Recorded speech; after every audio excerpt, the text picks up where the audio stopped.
Welcome to Cloud Fundamentals. We will start with the basics of cloud. How do you define cloud? Well, everyone has their own version. On the screen you have how the National Institute of Science and Technology defines a cloud. Let's simplify that definition. The cloud providers make servers, storage, and applications available to cloud users from a shared resource pool in their data centers. These resources can be accessed over the internet or private networks. Cloud users can release resources when they are done and only pay for the time duration the resource is used. Virtualization technology is at the core of cloud computing. Before we move forward, let's discuss some terminology that will help us in understanding cloud computing better. A cloud service provider is a company that offers cloud computing services to organizations and individuals. CSP owns and manages the cloud infrastructure. Cloud services. This refers to a range of services provided by the CSP.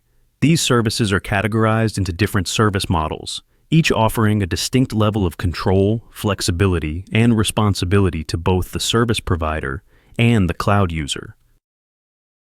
Cloud tenant. A cloud tenant refers to an organization or an individual that leases the cloud services from a CSP. The tenant holds the contract or agreement with the CSP. The tenant is responsible for provisioning, configuring, and managing the cloud services. Cloud users. These are individuals or organizations who consume the cloud services or applications provisioned by the cloud tenant. The term workload refers to web applications, databases, machine learning tasks, microservices, or even full-fledged enterprise systems that utilizes cloud services for operation. Vertical scaling, also known as scaling up or scaling down, refers to increasing or decreasing the capacity of an existing instance of cloud service by adding or removing CPU, memory, or storage. Horizontal scaling, also known as scaling out or scaling in, refers to the process of increasing or decreasing the capacity by adding or removing cloud service instances rather than adjusting the capacity of an existing cloud service instance. This approach involves distributing workloads across multiple cloud service instances, which allows for greater flexibility, availability, and resiliency. Load balancers are often used in horizontal scaling to evenly distribute incoming traffic among multiple cloud service instances. Scalability. This refers to the ability to adjust the capacity of cloud service either by scaling vertically or horizontally over a period of time. The scaling of capacity is a manual or semi-automated process. Elasticity. This refers to the ability to adjust the capacity of cloud service either by scaling vertically or horizontally on demand. Elasticity is well suited for real-time or short-term variations in demand. It is a fully automated process. In this section, we will cover the characteristics of cloud. On-demand self-service. Cloud users can provision or deprovision cloud services as and when needed without being assisted by the cloud service provider. Broad network access. The cloud services are accessible by cloud users from anywhere over a private network or internet using any computing devices. Resource pooling. Cloud services are provisioned by consuming resources from pooled computing resources like storage, processing, memory, and network bandwidth available in the cloud infrastructure. Rapid elasticity. Cloud services can be scaled vertically or horizontally in response to changing demands. This flexibility allows businesses to provision or deprovision workloads without delays or disruptions. Measured service. Cloud users are billed based on the consumption of cloud services rather than paying a flat fee or investing in infrastructure up front. This model allows for pay-per-use billing model. Paypersecond or payperminute billing is a refined approach of the pay-per-use model. If you consume a cloud service for 2 minutes and 15 seconds, with paypersecond billing, you would be charged for exactly 135 seconds. With payperminute billing, you would be charged for 3 minutes because any fraction of a minute is typically rounded up. Cloud deployment models. In this segment, we will be covering the different cloud deployment models. Each deployment model is defined based on ownership, who owns the cloud infrastructure, accessibility, Who has access to the cloud infrastructure? Responsibility. Who is responsible for managing the cloud infrastructure? Public cloud. This deployment model refers to cloud services that are made available to the general public and organizations by third-party cloud service providers such as Amazon, Microsoft, or Google. The cloud infrastructure is owned, managed, and maintained by the third-party provider. Public cloud is multi-tenant and has an exposure to security risk due to infrastructure being shared between different tenants. Private cloud. This refers to a cloud infrastructure that is exclusively used by a single organization. The cloud infrastructure is fully owned by the organization and hosted within organization's data center or in a third-party provider's data center. The cloud infrastructure is managed by the organization or by a third party. Private cloud is single tenancy, offering greater control over the environment and reduced exposure to security risks due to dedicated infrastructure. Community cloud. This refers to cloud infrastructure that is used by a specific group of organizations with similar requirements. The ownership of cloud infrastructure can vary depending on the agreement among the participating organizations. It can be one of the participating organizations or jointly owned by organizations part of the community. These participating organizations also can leverage a cloud service provider where a dedicated cloud infrastructure is provisioned only for use by the participating organizations. AWS GovCloud, Azure Government, Google Cloud for Government are examples of community cloud owned and managed by a third party. Community cloud is multi-tenant. Hybrid cloud is a cloud deployment model that leverages multiple cloud environments, usually combining a public cloud with a private cloud. This approach enables organizations to leverage the benefits of both cloud types. In this segment, we will look at the different components in cloud infrastructure and what goes on in the background to deliver scalable and reliable services to cloud users. Let's start with data center. A data center is a facility housing the physical infrastructure like servers, storage, networking equipment that is needed to support cloud services. Each data center is designed with independent power, cooling, and network connectivity, making it a self-sufficient facility. Availability zones. This is a cluster of data centers having a low latency network connectivity, usually under 2 milliseconds between each data center, that is part of the availability zone. The low latency connectivity between data centers enables synchronous data replication and real-time failover capabilities. The data centers are located far enough to isolate from localized issues like power outages, fires, or natural disasters. Regions. It is a geographic location that has multiple availability zones. Each availability zone in a region is connected to each other. This connectivity facilitates rapid data replication and synchronization between availability zones. Regions allows cloud tenants to select the geographic location closest to their cloud users. They are also isolated from each other, so a regional outage doesn't impact other regions, making it possible to set up disaster recovery strategies across different regions.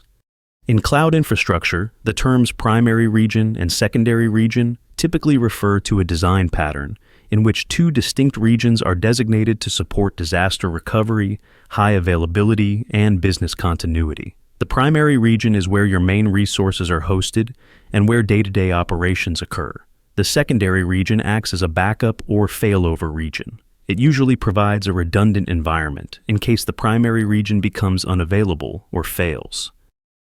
Let's explain regions and availability zone using an example. You are launching an online web store in Melbourne, Australia. You select a cloud service provider that has a region in Melbourne, considering that's where your customer base is. To factor high availability, you have deployed the online application into multiple availability zones in the Melbourne region. The business is thriving, leading to an expansion of operations. The web application is deployed to a secondary region with disaster recovery and business continuity in mind. Sydney serves as the secondary region.